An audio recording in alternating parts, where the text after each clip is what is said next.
All right, we've cleared some space, and I've got Jason Coe from Sega here. He's got the Move controller in his hand, and we're going to take a look at House of the Dead Overkill Extended Cut. Jason, welcome to our stage area here. Okay, Glad to have you. Thanks for having me. How's Comic-Con going so far for you?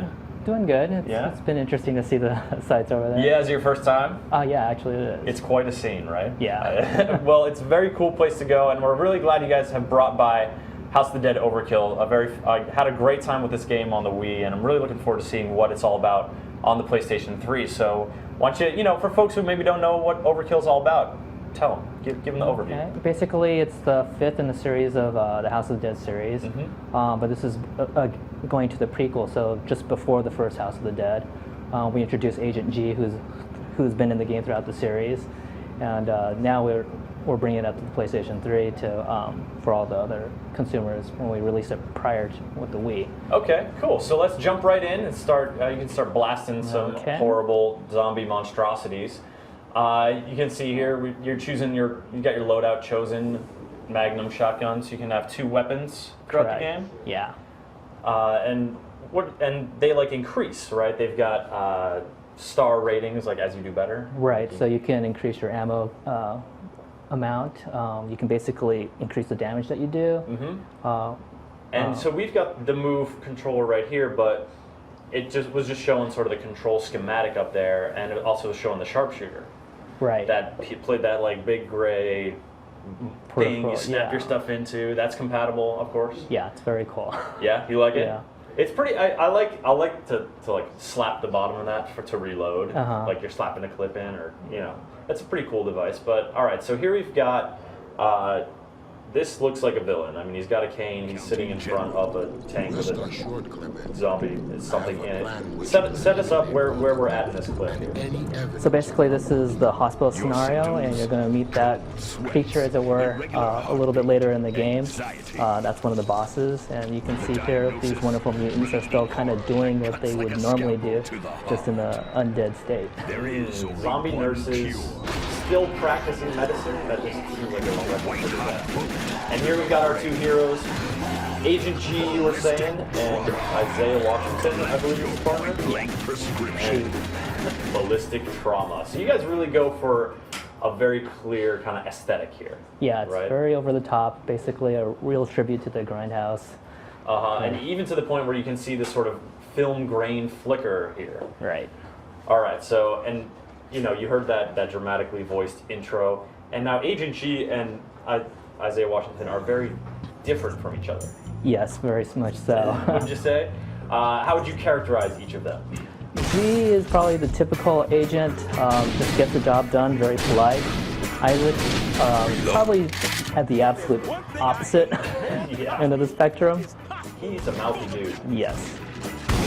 And this game is rated M for you saying? More than likely. Yeah, so as you can see, we've got chunks of zombies flying all over the place. But yeah, you're not. What are these words that pop up on screen here? Hardcore violence, that kind of stuff. Basically, we reward you for the amount of how accurate you are with headshots and just hitting the mutants in general. So every time I basically hit them in the head, you get a gold point in the revolver chamber. Okay. And if you get enough of them, basically it starts to multiply your score. Nice. And so this is, obviously about the fun of blasting zombies into a million pieces, but also about getting a high score. So, and folks who are into sort of, improving their performance and doing better and better, there's a lot of combo tracking, score tracking stuff going on. Right. Now, do you guys have, to complement that, do you have any leaderboards, compare your scores against friends online and stuff like that? Yeah, we're having trophies as well. It's leaderboards. Okay. And so basically from the Wii version, we've updated this to HD graphics. In addition to our 7 updated levels, we've added 2 as well. I'm alive! Okay, so you have updated all the levels from the Wii release on House of the Dead Overkill, and you've got 2 new levels. Do you want to tell us where those are taking place? Obviously, we're in the hospital area here, but are you saying that, or are you holding off on that for a later time? Yeah, we're holding off for that right now. Okay, all right, fair enough. So that you got new levels. What do you have any other new features? I mean, you know, obviously up in sort of, you know, are you making it look a little better for the PlayStation 3? Are you, you know, what other improvements are you putting in here for the extended cut? We're adding a new weapon, a new playable character, and although you can't see it here, we've also added 3D as well. Oh, cool. All right. Well, let's go down the line then. New weapon. Mm-hmm. What's that? We have a crossbow. That's in addition to the crossbow seems a little impractical, but you know, you're having fun in the zombie apocalypse, blasting the heck out of these guys. So, okay, crossbow, and then new character. Yes, we have a new character who we're not going to reveal at this time. Not revealing the new character. All right. Okay, cool. All right, so now we're gonna do a little switch here in the menu here to show you guys what this game looks like in glorious high definition. So we're gonna switch back to the cameras here, and Jason, tell me about the first time you played through House of Dead Overkill. I mean, what does this game mean to you? Like, how is it? Is this? Do you enjoy how that? Let me grab this real quick for you. But do you? I mean, you have fun when you play this game? Yeah, it's a little. It's a little intense, a little over the top. Yeah, over the top fun. Yeah, it definitely is. All right. I played it on the Wii, and it's just a lot. Like you said, it's that grindhouse mentality, that grindhouse mechanic, or not mechanic, but aesthetic. Right. Yeah, which is pretty cool. And I think you guys PlayStation 3 owners are going to be excited to get their hands on it. What are you guys doing here at Comic-Con? Talk to us about, you know, are you showing it off on the show floor at all, or are you just sort of taking it around places? Basically, we have a Sega store over at 345 6th Avenue. Okay. And, basically, we have a setup there where you can actually try it in 3D. So, oh, really? Yeah, it's very cool. All right, so talk to me about what it's like to play in 3D. Obviously, we can't show that to folks here, but, you know, you've played it in 3D. How does it sort of change the experience of playing? Basically, everything, a lot of the objects stand out and basically are a lot easier to, I guess, focus on. And it allows your aiming to be a little bit easier, I would say, at least for me personally. Yeah? Yeah. And there's a little bit more of a surprise with some of the instances in the game as when well. they jump out at you and stuff like that? Yeah. All right, that sounds pretty appealing. All right, we have changed the resolution and are jumping right back in here. I will let you tighten the strap up here so we don't, you know, bean anyone in the head. I'm talking about me. I don't want you. Okay. I'm, you know, concerned for safety of all. This guy. So you said it's your first Comic-Con? Yeah. How has it been to, you know, have you gotten to wander the show floor a little bit here? Just a real quick lap. Yeah, just a quick lap. Well, as quick as a quick lap around the floor can be, right? It's hard to get anywhere in there. You know, you got people with their bags that are, I think, this big. This is not an exaggeration right here. It's sort of strapped to the back, and just, have you seen any good costumes? A few, I'd say. Yeah? All right, so we got the game booted up here, folks. Thanks for bearing with us. Jason's going to jump back into the level, and we're going to sort of see what, you know, we're going to take a look at it here once he gets it calibrated for the move. Now, this is obviously a move-compatible game, but is it possible to play with just a DualShock controller? Yes, it is. Yeah? All right, so folks, you know, all hope is not lost for their playing the game if they don't have the move. Yeah, that's right. But better to play with the move, right? I'd say it's more fun, yeah. Okay.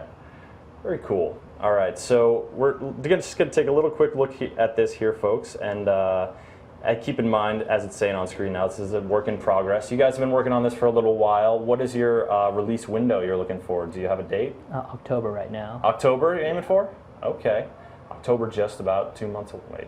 3 months away? I forgot about August there for a second. Yeah, that's a good month. All right, so can we skip ahead through this and then see what...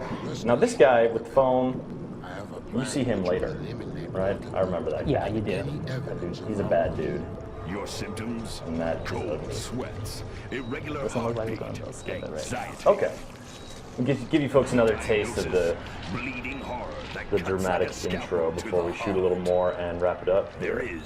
Now, one thing I was noticing that we didn't really mention before, that's sort of a classic feature for a shooter game like this is power-ups in the environment. Little glowing things, little stuff like that. What are some of the power-ups you can get that you can shoot in the background? So we have your kind of a glowing DNA, red DNA. Basically, that's your slowdown. So it allows you, basically slows down the game for about 10 to 15 seconds. Oh, really? So you can sort of go into... Basically making headshots easier. Yeah, just headshot extravaganza. Right. All right. Maybe we can snag... Oh, there's one. Can you get that? Let's get that. Let's try to get that one. Show off the slowdown, and then... Oh, yeah. All right.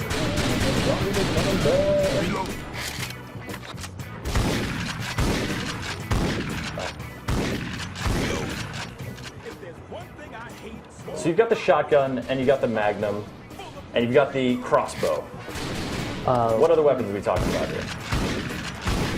In the game, we also have like machine guns. DNA. It's right there on the fire.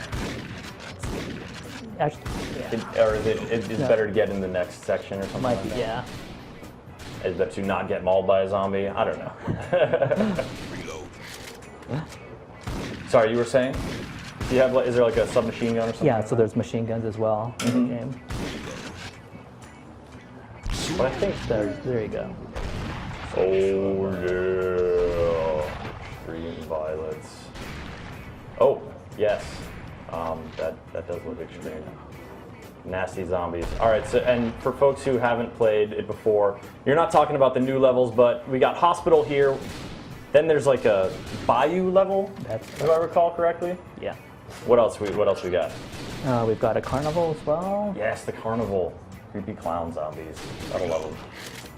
And like the prison level as well. Mm-hmm. Interesting level. It's probably one of my favorites.